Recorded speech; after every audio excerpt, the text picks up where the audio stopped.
أريد ما يحفون، يريدون يبنون صحتي مثل ما ساعدونا ببناء بيتنا.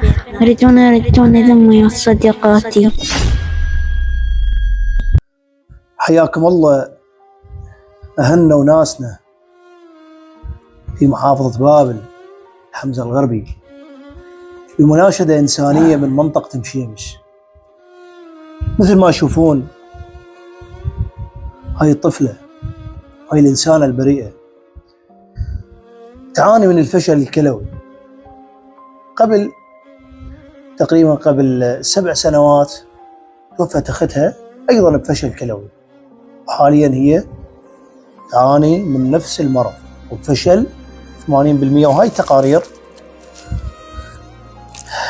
تقارير طبية، وحالتهم المادية يعني الوالد يشتغل عماله.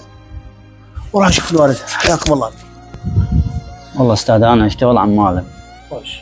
وهاي ظروفي تعبانه، وهاي صارت هاي جتني يعني مثل ما نقول. هاي قبل ايش قد اكتشفتوا هاي الحالة؟ هاي اكتشفناها قبل تقريبا قبل شهر هيك، كنا راجع بالنجف قبل شهر. اي منونة شو تناشدين أهل منطقتك المشيمش؟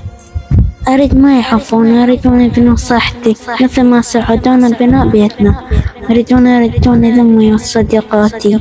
مثل ما عادوا بناء بيتنا يعيدون بناء صحتي. والله عظيمة، والله العلي العظيم كبيرة، والله العلي العظيم كبيرة هاي الكلمة، وانتم قدها أهل مشيمش، أهل الفزعة، خوز زلم، عشايرنا الأصيلة الموجودة بهاي المنطقة، لا تقصرون وياها. هاي البنية محسوبة عليكم بالدرجة الأولى، ومحسوبة على المدحتية، ومحسوبة على بابل، ومحسوبة على شكو إنسان. كلكم إنسانية، لا تقصرون وياها. حكت حكاية كبيرة. مثل ما عادوا بناء بيتنا خلي يعيدون بناء صحتي، يرجعون لأمي، صديقاتي، والمدرستي، وانتم قدها.